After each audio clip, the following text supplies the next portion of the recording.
Hello friends, I am Professor Swanand Dongre, and in this video we are going to study the DC load line and its significance. So, what is DC load line? So DC load line is drawn on the output characteristics of common emitter configuration. So first I'll draw the circuit of common emitter configuration, simple circuit. So you can see here in common emitter configuration, base is input terminal, emitter is common terminal.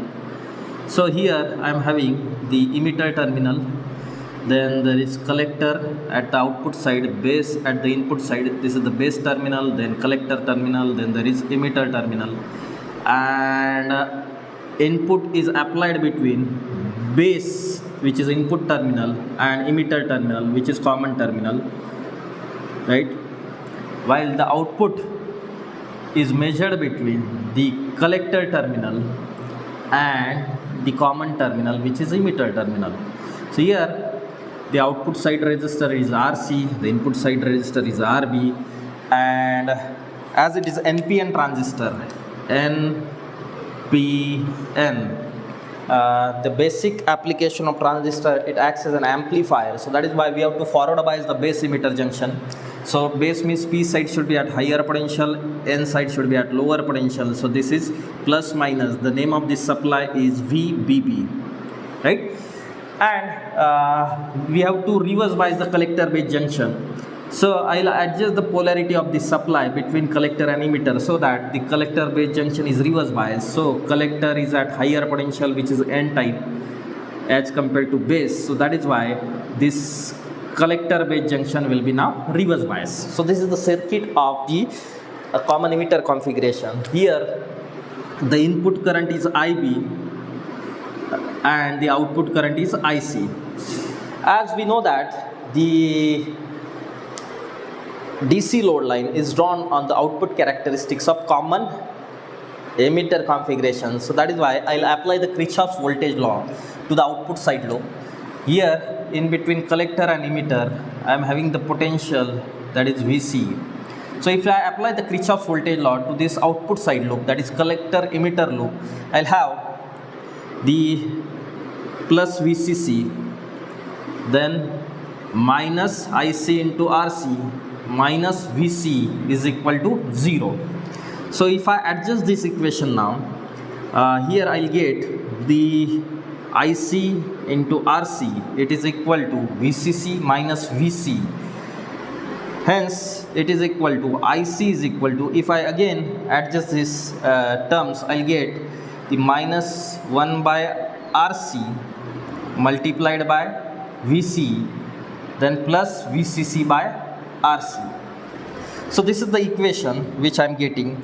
Now this equation which I obtained by applying the Kirchhoff voltage law to the output loop, collector emitter loop of common emitter configuration, I am getting IC is equal to minus 1 by RC into VC plus VCC by RC. Here VCC is constant, RC is constant, and the variable parameters are IC and VC. So if I compare this equation, I'll getting this equation in the form y is equal to mx plus c.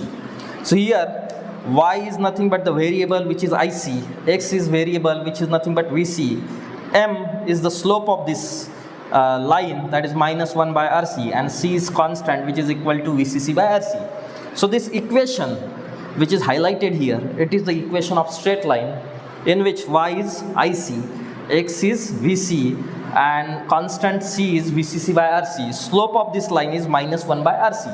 So this equation is the equation of straight line. So that is why it is giving the equation of the line, hence the word line. Now why there is word load? Load means here the output resistance. Here the output resistance is RC, and the slope of this line is minus 1 by RC. So that is why there is word load. And here this equation we have obtained under the DC biasing condition. We haven't applied any AC supply till now.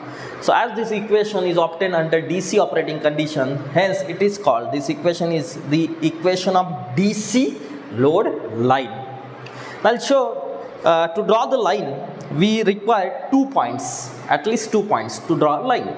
So that is why what I will do, consider case 1. To find the 2 points, consider the first parameter is 0, say the IC is 0, consider IC is 0. Then what I will give, if IC is 0, then the value of VC, then value of VC is equal to VCC. So I will get first point, that is nothing but say A point. A point coordinates are x comma y. X coordinate is VC, which is equal to VCC, and y coordinate is IC, which is equal to 0. So this is first point which I obtained. Then now to obtain the second point, consider VC is equal to 0. So when VC is equal to 0 in this equation, I'll get IC is equal to VCC by RC, and VC is 0 means I'll show in the characteristics what is the meaning of VC is 0. So here I am getting the B point whose x coordinate is 0 and y coordinate is VCC by RC. Now I'll draw the DC load line. So this DC load line is drawn on the output characteristics of common emitter configuration. So output characteristics means what? Output current on y-axis versus output voltage on x-axis at different constant values of input current. Here the input current is IB. So for each value of IB, I'll get the different characteristics. So I'm drawing here the output characteristics. You can see here the y-axis is output current IC in milliampere. Then here I'm having the output voltage VC in volt. So say it is 0, then 1 milliampere, 2 milliampere, 3 milliampere, 4 milliampere, 5 milliampere, right? Likewise, here the voltage, say it is 1 volt, 2 volt, 3 volt, 4 volt, 5 volt, 6 volt, for an example. These values of x and y axis, they are adjusted with the help of VCC and RC. So that is why there may be slight change in these values in different books. Now I'll draw the characteristics. So here, first characteristics,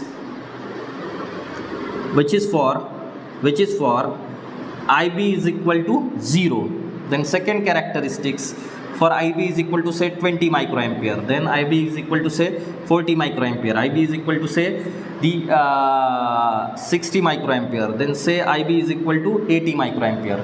So here I am getting the different characteristics. Say IB is equal to 0, IB is equal to 20 microampere, IB is equal to say 40 microampere, IB is equal to say 60 microampere, IB is equal to say the 80 microampere. So this is the output characteristic. These are the output characteristics of common emitter configuration. And these characteristics are also known as collector characteristics curves. The output characteristics of common emitter configurations are also known as collector characteristics curve. Now I will show the DC load line on these characteristics. So here the first point, it is nothing but A point whose value is VCC comma 0. So current is 0 and the value of A point, that is VCC comma 0. This is A point. And what is B point? B point is nothing but the VC is 0, VC is 0 and VCE is IC is VCC by RC. So I am getting this B point. So if I join these 2 points, right, if I join these 2 points, I am getting a straight line, right, which consists of number of points, because line is a locus of number of points. If you consider B point, it is in saturation region, and we know that in saturation region VC value is less than 0.7 volt. So it is 0 here, and the maximum value of current, saturation current, collector current is VCC by RC. Then when base current is 0, then collector current is 0 and corresponding value of VC in cutoff region, it will be equal to VCC. So this A point is in cutoff region, B point is in saturation region, and I join this 2 points with the help of straight line. So this straight line is the locus of infinite number of points. Each point on this straight line, is called Q point. Now what is Q? Q means quiescent. Q means quiescent. So if you find this meaning of quiescent in dictionary, it's stable. Stable means it is not changing. For the stable operation of transistor as an amplifier or as a closed switch or as an open switch, the location of Q point should be stable. So that is why this DC load line is the locus of infinite number of Q points. If this Q point is in middle region, that is in active region, this region, right, the transistor will act as an amplifier. If this Q point is in cutoff region, right, then transistor will act as an off switch. If this Q point is here in saturation region, then the transistor will act as an on switch. So that is why by looking at these characteristics and data sheet, you have to find the location of Q point.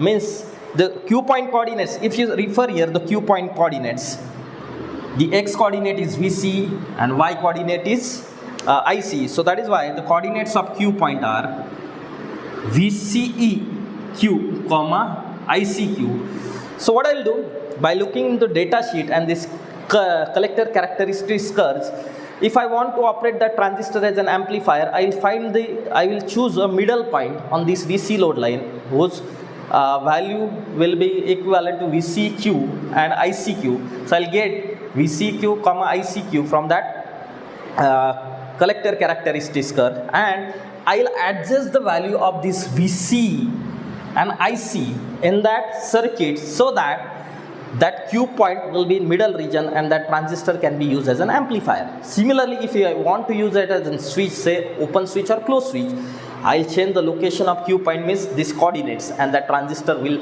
act as a closed switch or open switch. So this is the significance of DC load line.